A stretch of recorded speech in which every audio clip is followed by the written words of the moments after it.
aux alentours de 3 heures du matin, l'évacuation de la population, une bonne partie de la population de la ville, pour éviter le risque d'une éventuelle éruption volcanique.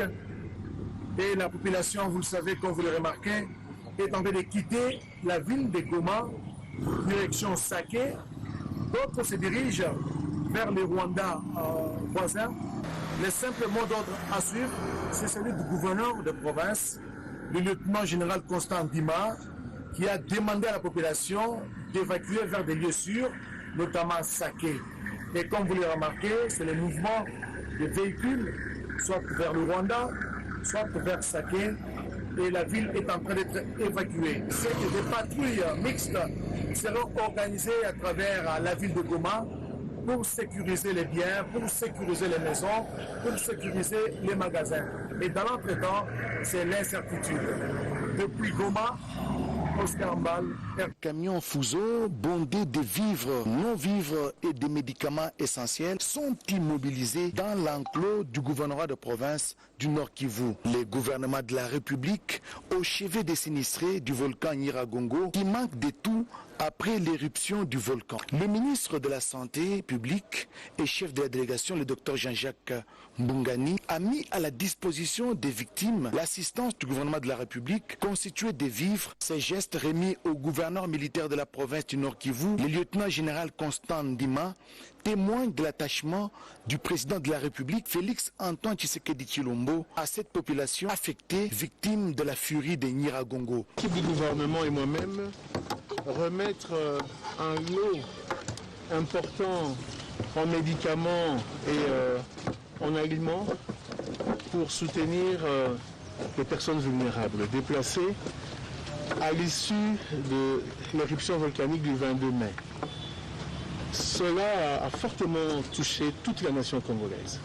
Raison pour laquelle le chef de l'État, son Excellence Félix Antoine Tshisekedi Tshilombo, ainsi que le chef du gouvernement ont dépêché une équipe gouvernementale ici sur place à Goma. Nous suivons la situation de près et nous vous rassurons que le gouvernement est aux côtés de Goma Tricia. Julien Paluku Kaongia, ministre de l'Industrie, qui s'exprimait en langue locale, le Kiswahili, a redit la volonté du gouvernement de la République, celle de soulager les victimes. Dans un autre décor, nous sommes à l'hôpital Kieshero.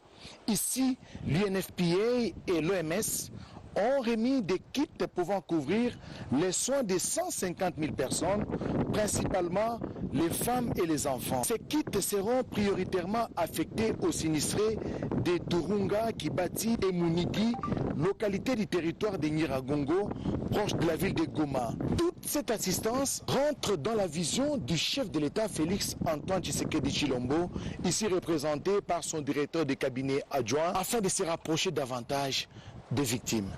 C'est comme un véritable roi que le député national Patrick Munyomo a été accueilli ici à Monigi, en territoire de Nyiragongo, où sont regroupés des milliers de sinistrés de la dernière éruption volcanique de Nyiragongo. Dans sa suite, une importante cargaison de vivres et non-vivres. En présence de quelques autorités locales, l'élu de Goma dit être venu pour compatir avec ces sinistrés qui ont tout perdu dans la coulée de la lave.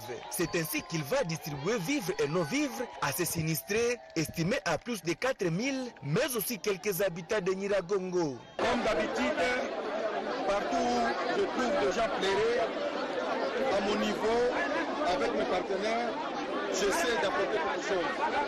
Et donc aujourd'hui, je suis venu effectivement rendre visite à toute la population parce qu'elle est en train de plairer. Et à ce moment-là, j'ai quand même apporté des vivres et des non-vivres. Donc vous allez retrouver qu'il y a eu des tonnes de haricots, du riz, de l'huile. Cette assistance de Patrick Munyomo est la toute première depuis l'éruption du volcan Nyiragongo le 22 mai dernier. Elle arrive d'ailleurs avant celle du gouvernement, disent les bénéficiaires. D'où l'appel de l'élu de Goma aux autres personnes de bonne volonté de venir en aide à ces sinistrés. C'est une population qui a besoin de soutien. Le plaidoyer, je l'ai déjà fait pour que le gouvernement central puisse prendre ses responsabilités et venir en aide à cette population qui est en train de souffrir. Vous savez qu'aujourd'hui, ils ont perdu leur maison. Ils ont pris sans même les habits. Heureusement que j'ai amené quand même quelque chose. Il faut s'habiller que 3 jours. Rappelons que c'est grâce à la collaboration entre la Fondation Patrick Munyonmo et la société Premidis que cette assistance a été rendue possible.